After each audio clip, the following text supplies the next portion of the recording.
Hello， 大家好，歡迎翻到阿森嘅 channel 嚇。今日咧又嚟到佳景康城，可以睇下我身後呢個宣傳版啊。八棟新品全線首發。咁之前想要小面積89平方，揀唔啱樓層嘅朋友咧，今日就有福啦。今日加推嘅全新八棟，同以往嘅9、10棟嘅戶型係一模一樣嘅。戶型分別為89平方、105平方、118平方嘅3個面積。而我個人認為，今次加推嘅八棟89平方係非常突出嘅。89平方做南北對流，而且係3房2衛，而且八棟89平方嘅單位景觀上面咧，要比9棟係靚好多嘅。因為正前方咧係直接望向別墅區，成令到景觀更加開揚，而且裝修標準仲全線升級，更精緻，而且送埋全屋嘅華為智能家居系統。喺價格上面咧，可能對比以往9棟10棟就冇咩回落空間。不過可以睇到我上方咧，亦都有標明今期佳景康城咧係有佣金回贈嘅好消息嚇，都係為咗嚟將利益嘅最大化回饋翻俾我哋嘅客戶身上。咁今期咧就唔講詳細嘅優缺點啊！如果想睇下呢個盤阿森嘅詳細優缺點評測，可以進入我主頁咧睇翻前面嗰幾期嘅內容就有得睇㗎啦。裏邊亦都會好清楚咁詳細介紹優缺點嘅。OK。事不宜遲，我哋而家咧直接上到實體嘅樣板房，同大家介紹下全新升級嘅單位。嗱，而家咧我哋就嚟到咗4期嘅花園內啦。咁可以睇到嚇，我哋成個園林係做好一小部分嘅啫。咁亦都睇得到係比較似3期嗰種風格嚇。但係咧，我覺得喺用料啊，或者係嘅成個裝修嘅進程裏邊咧，係會更加時尚、更加現代同埋大氣嘅。咁你睇下嗰啲水池咧，亦都用咗呢一種反光面嘅馬賽克去堆積成咧個睇起身個感覺係更加年輕、有活力少少嘅一個園林設計嚟嘅。咁嗱，我哋可以轉翻過嚟呢邊睇睇。因為以往咧就呢度係10棟啦，跟住到呢度9棟。我哋而家去咧係去呢一個9棟嘅樣板房，嗰棟就48棟。8棟嘅樣板房咧就仲未做好，即係呢一個有排山搭住嗰度啊。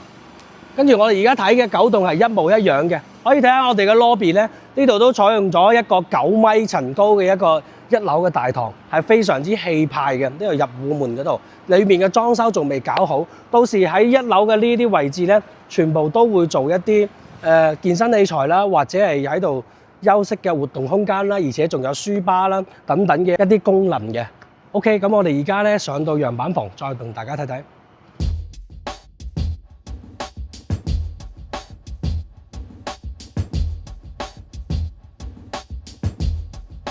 OK， 咁我哋而家咧上到翻9棟嘅樣板房裏邊啦，先講下個戶型嘅分佈嚇。呢兩邊咧就係03、04嘅單位啊，會有個入戶門嘅位置係俾有個空間俾到大家用嘅。咁呢一度咧就105平方嘅，對翻嚟個尺數咧就1130尺啊。咁呢邊嘅話咧118平方，對翻嚟個尺碼咧就係1270尺。咁可以睇到我哋嘅成個裝修標準裏邊，入戶嘅大堂啦，都係一啲瓷磚上牆嘅。咁同埋呢一種係屬於防火門。其實我哋通常都會見到好多防火門咧，都係用一啲鐵門啊。我哋一樣係用實木嘅大門，同埋呢一度防火門啊。再到成個呢個空間嘅造型啦，亦都係非常之靚嘅。01、02咧，我哋就會呢一個係做到南北對流嘅格局，兩邊嘅單邊位係啱啱好調翻轉嘅。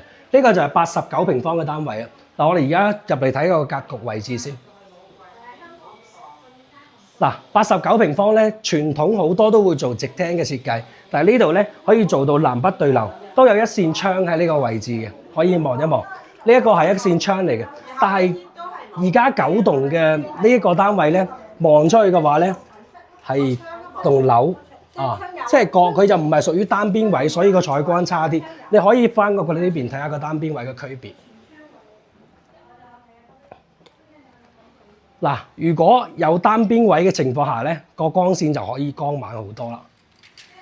嗱，呢個就係單邊位，就有光線入到嚟。頭先個09單元頭先個單元咧就冇嘅。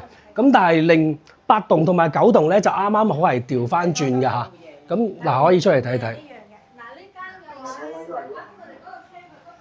意思就係話咧，如果你想要單邊位，你係揀8棟嘅情況下，就要揀02嚇。即係01咧就唔係單邊，可以睇到我哋航拍睇得好清楚嚇。OK， 咁呢一間咧係屬於一個交付標準嚟嘅。我哋睇完個格局，知道大概佢係可以做到南北對流嘅89平方啦，而且係有個小錯廳嘅設計。我哋可以睇下個用材料。OK， 嗱呢一邊咧，我哋都有標明8動儲電，到時候嘅交付標準係啲乜嘢交付標準啊？每個品牌咧亦都會寫明啊，有啲細嘅嘢咧就可能冇寫明，基本上嘅大品牌都會寫出嚟嘅。咁我哋嘅廚房嘅櫥櫃咧係用歐派嘅，即係呢啲所有嘅。見到做嘅嘢啦，定製嘅嘢啦，都係用歐派，係國內一線品牌嘅啦。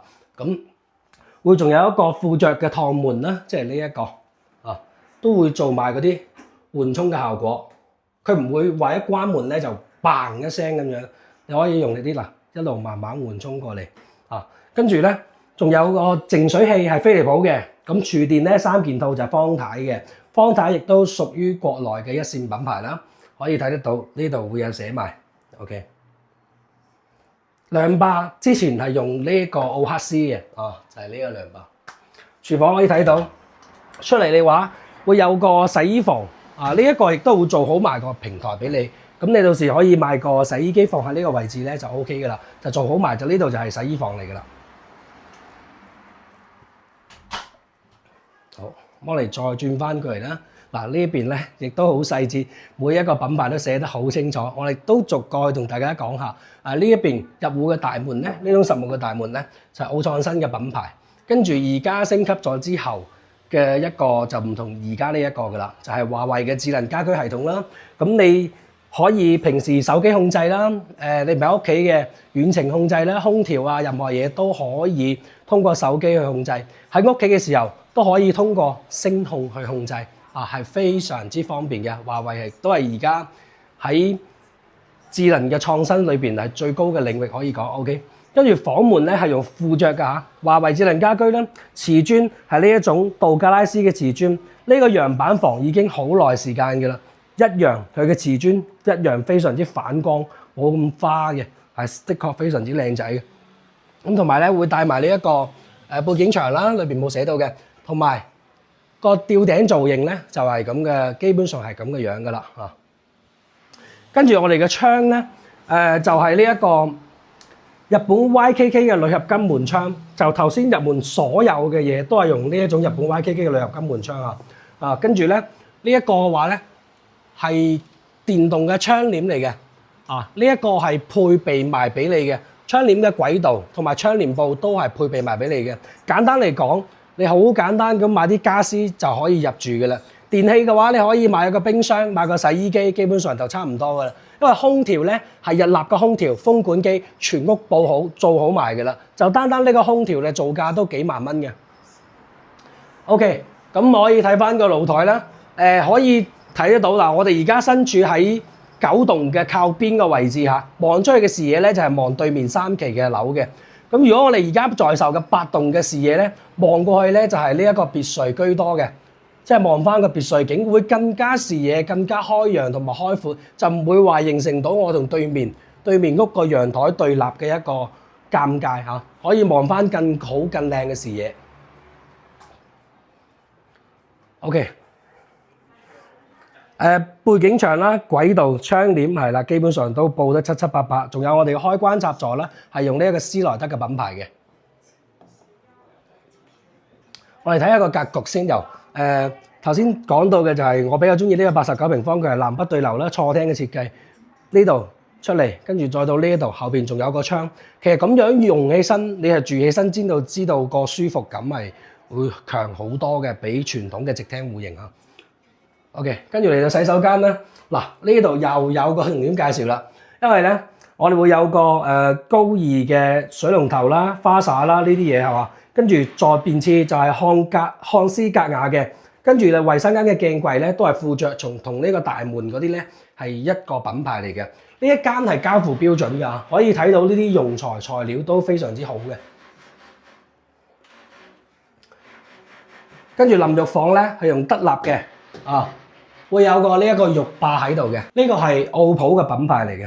咁嗱，洗手間其實呢啲都可以睇到個細節啊。仲有之前我哋都有講嘅就係佢呢一種玻璃咧係做咗鍍晶嘅，即係話你見我手一摸過去之後，即刻冇留印嘅水印，亦都唔會掛水啊！因為呢種淋浴房用得多咧，啲水漬掛喺度咧，會令到睇起身好唔乾淨。呢種佢唔會掛水，直接流落嚟，隻玻璃可以保持到魚身，可以喺細節上面係做得非常之好啊！呢間咧可以做兒童房嘅使用啦，咁亦都可以睇到個 size 還 OK， 可以講過得去嘅啫。呢度咧就都睇得到埋個風管機、空調全部裝好埋俾你噶啦，佢走晒成屋嘅一個風管嘅，跟住令到另外一間房你可以做長輩房嘅使用啊。咁我哋呢一度咧嗱睇得到空調，跟住我哋有個通風換氣系統，我一陣再俾大家睇，係 YKK 嘅，鋁合金門窗 YKK 嘅信義嘅門窗玻璃啊。咁玻璃嘅品牌我哋都會記錄埋喺度嘅。再嚟到主人房啦，一入嚟咧咁就再嚟到洗手間啊，同樣嘅同頭先嘅品牌嗰啲嘢咧，基本上係一樣嘅。咁呢個 YKK 嘅鋁合金門窗裏邊咧，有好多細節位喺呢一度，佢係做咗一種內嵌式嘅百葉窗啊。呢個唔會話你要搞衞生啊，或者係點樣，佢係非常之，我覺得呢種係非常之好用嘅啊！你唔會吊住喺度啦，因為百葉窗本身係比較容易爛嘅一樣嘢嚟嘅，你經常用嘅話，但係佢而家咁樣就唔會啦。啊，89平方，仲有一個日本 YKK 嘅鋁合金門窗咧，其實好似同品牌用緊嘅，喺成個中山係好少㗎，但係喺珠海咧就有一個4萬蚊1平方嘅華發香山湖畔，就係用緊呢個品牌。佢嘅單價係要去到3萬幾4萬蚊嘅一個品牌。OK， 咁我哋呢一度咧，主人房嘅背景牆啦，同埋呢一個造型啦，再加埋空調啦，仲有呢一種牆布，亦都係有埋嘅嚇，做好埋俾你噶啦。跟住咧，衣櫃亦都係做好埋俾你噶啦。到時候咧就唔係採用呢種玻璃嘅板材嚇，會用翻木型嘅板材。跟住咧，佢亦都係做咗呢一種緩衝板嘅設計，佢唔會關埋。嘭一聲，好大聲咁樣。好，跟住呢度三邊嘅落床位啦，可以放到2個床頭櫃啊，前面都仲可以。跟住你可以過嚟睇睇呢度，就係頭先俾大家睇到嘅新風系統裏邊咧，會有個換氣嘅系統。即係如果好多香港朋友平時可能暫時一個星期翻嚟一次啦，或者半個月翻嚟一次啦，咁你平時可以打開佢換氣啊，有個少少嘅換氣系統喺度咧。咁你翻到嚟嘅時候，佢唔會話你成個空間係冇空氣流通，呢度就唔會好焗縮嘅感覺。喺細節上真係做得非常非常之好。嗱，呢間咧就係講解佢嘅交付標準嘅。咁嗱，呢度又01、02嘅單位就係屬於我哋嘅89平方嘅單位啦。仲有另外2戶03、04咧就相對大少少嘅戶型嚟嘅。呢一間係一樣嘅另一單元嚇，記住。如果你要揀8棟嘅單邊位嘅情況咧，就要揀翻呢一邊02先係單邊位。OK， 我嚟睇先睇03，我哋由細睇到大，呢個105平方嘅單位嚟嘅。咁我哋呢一間咧就唔屬於交付標準，可以重點睇下個格局啊。咁同埋價錢上面嘅話咧，大概而家係16,000蚊左右，比之前我哋以往成交15,000幾。甚至再低都仲有啊！咁我哋都可以加埋我哋本身自己嘅優惠去俾到呢個價錢你。105方個廚房咧，相對會大翻少少啊！咁成個進身位出嚟，亦都係有呢個洗衣房嘅。OK， 再講一次就係8棟同9棟，而家呢一棟係一模一樣嘅戶型啊！無論大細都一樣。呢度有個雙門嘅冰箱位，呢一間會大啲，105平方。嗱。呢個就係傳統嘅直廳，就會同頭先嗰個有少少區別係門入嚟咧，就直接到呢個廳位㗎啦，可以睇得到。OK， 日本 YKK 嘅鋁合金門窗啦，可以哇啲風好舒服今日。嗱，呢個就係頭先影到佢頭先做好嘅一小部分嘅一個園林景觀，其實一路過去都係園林嚟嘅。非常之舒服嘅，其實喺佳景康城望自己嘅園林本身都係一種享受，可以咁講。陽台又會大啲，其實整體個格局都會放大少少啊。嗱，呢一間本身係房嚟嘅，只不過佢就打通咗，佢令到佢睇起身更加 open，佢做咗間書房。咁呢一度就相對，如果你要覺得頭先嘅89平方嘅房細啲咧，你由呢一間會闊好多啦。呢度你可以做長輩房、兒童房都冇問題。嗱，你好似入到嚟，你可以睇呢一間兒童房啦。呢度放完床都有好大嘅活動空間，到呢度都仲可以放一張床嘅闊度，1.8米左右啦，1.7、1.8米左右啦，仲可以做埋倒櫃啊，係非常之舒服嘅。呢一間就整體都放大。呢間嘅105方嘅主人房亦都好舒服啊，因為佢出嚟嘅時候，呢個位置對出嚟到呢度咧，其實係一個露台佈件，等於一個贈送空間係送俾你嘅，但係佢幫你封埋窗㗎啦。啊，呢個位置就可以放一張懶人梳化啦，在你嘅活動空間係非常之舒服。所以喺品質上面咧，呢一個佳景康城真係冇得講嘅。